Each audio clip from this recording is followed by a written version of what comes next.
Bonjour Nathalie Colin-Osterlé. Bonjour. Merci d'être en ligne avec nous ce matin. Vous êtes eurodéputée du PPE, vous faites partie de la commission santé publique du Parlement européen. On peut peut-être commencer par dire que la Russie, qui propose de vendre du Spoutnik au monde entier, n'a vacciné que 5% de sa population. Ça veut dire quoi? Oui, Comment on explique ça?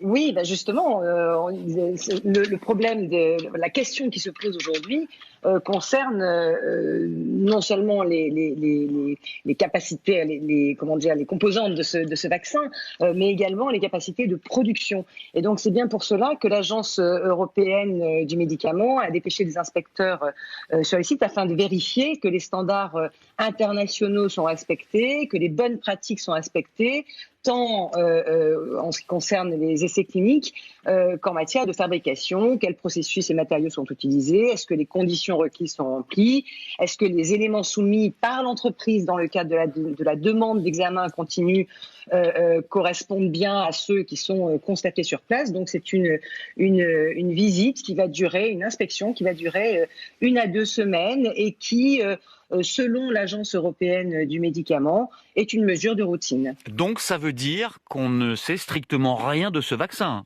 Si je reprends toutes les questions que vous venez de poser, on ne sait pas si les tests ont été bien faits, on ne sait pas les composants. C'est une procédure classique. C'est une procédure classique. Bien sûr. C'est vrai qu'aujourd'hui, quelques questions se posent. Quant aux capacités de production, c'est ce que je vous disais. Les essais cliniques. On voit également. Ont-ils été conformes?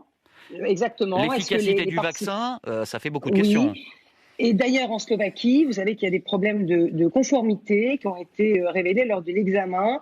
Conformité entre entre ce qui a été livré et ce qui a fait l'objet ce qui a été utilisé pour les études cliniques. Oui. Donc, entre les doses livrées et les doses utilisées pour les essais cliniques, il semble qu'il y ait un défaut de conformité. Donc, effectivement, cette inspection nous semble absolument nécère. Écoutez, vous savez, moi je le redis à chaque fois, la santé est une compétence nationale.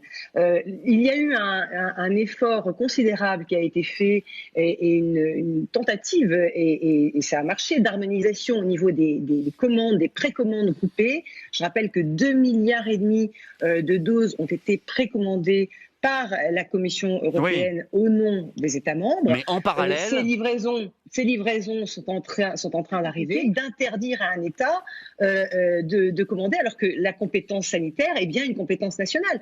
Vous ne pouvez pas empêcher un État de commander à côté. En revanche, ce qui est beaucoup plus problématique, c'est d'avoir des commandes de vaccins qui ne sont pas homologués par l'Agence européenne du médicament. Ça, c'est effectivement un vrai problème et c'est une responsabilité terrible que prend aujourd'hui l'État membre vis-à-vis de ses concitoyens. Et l'Allemagne, je le disais, est en train apparemment de discuter aussi en direct.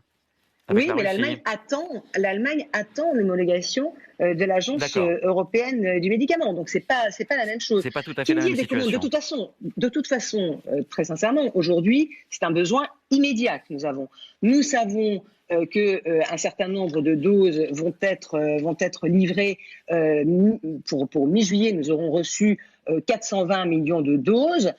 Donc ça veut dire que nous aurons les capacités de vacciner une grande partie des citoyens. Donc si on peut se passer du Spoutnik, c'est mieux? C'est ce que vous dites? De toute façon, le Spoutnik, on ne l'aura pas avant 4 à 6 mois sur le territoire. Le temps qu'il soit homologué, que l'autorisation de mise sur le marché arrive, il faut toujours entre 2 et 4 mois. Donc il arrivera peut-être après la crise.